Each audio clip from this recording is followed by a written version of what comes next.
Valid ang arrest warrant ng International Criminal Court laban kay Senator Bato de la Rosa. Reaksyon nito ng Malacanang matapos ibasura ng Korte Suprema ang hirit na temporary restraining order ng senador para maharang ang pagpapaaresto sa kanya ng ICC.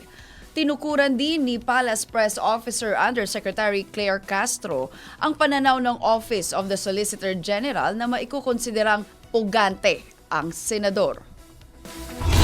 Sa ngayon, masasabi po natin na ang warrant of arrest ay valid laban dito kay Senator Bato de la Rosa. At ang lahat ng maaaring interpretasyon at evaluation na sabing resolution ng Supreme Court ay ibabato po natin kay Secretary Frederick Bida. Yan din po ang pananaw ng OSG na siya po ay kinukonsidera na fugitive. Sa tanong naman kung tutugisin na ba ng National Bureau of Investigation si Senator Bato de la Rosa matapos ang ruling ng Supreme Court, sinabi ni Castro na ang Department of Justice na ang magpapasya dito dahil ito ay operational matters. Malinaw naman anya ang naging pahayag ng OSG na hindi kailangang idaan sa local court ang proseso ng pagsisilbi ng ICC warrant kay Senator Bato de la Rosa.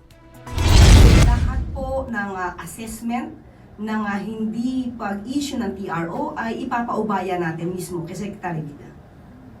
Ayon sa OSG, nakita po natin kung ano ang statement ng OSG na siyang kumakatawan sa ating gobyerno. Sabi po niya ay hindi po kailangan dumaan sa local court. So, since wala pong TRO, tayo po ay nagsasabi na ang warrant of arrest ay valid. Kaugnay naman sa hiling ni Senator Bato de la Rosa na protektahan siya ni Pangulong Ferdinand Marcos Jr. at wag hayaang madala siya sa The Hague, sinabi ni Castro na susundin ng Pangulo ang batas at tatalima ito sa rule of law.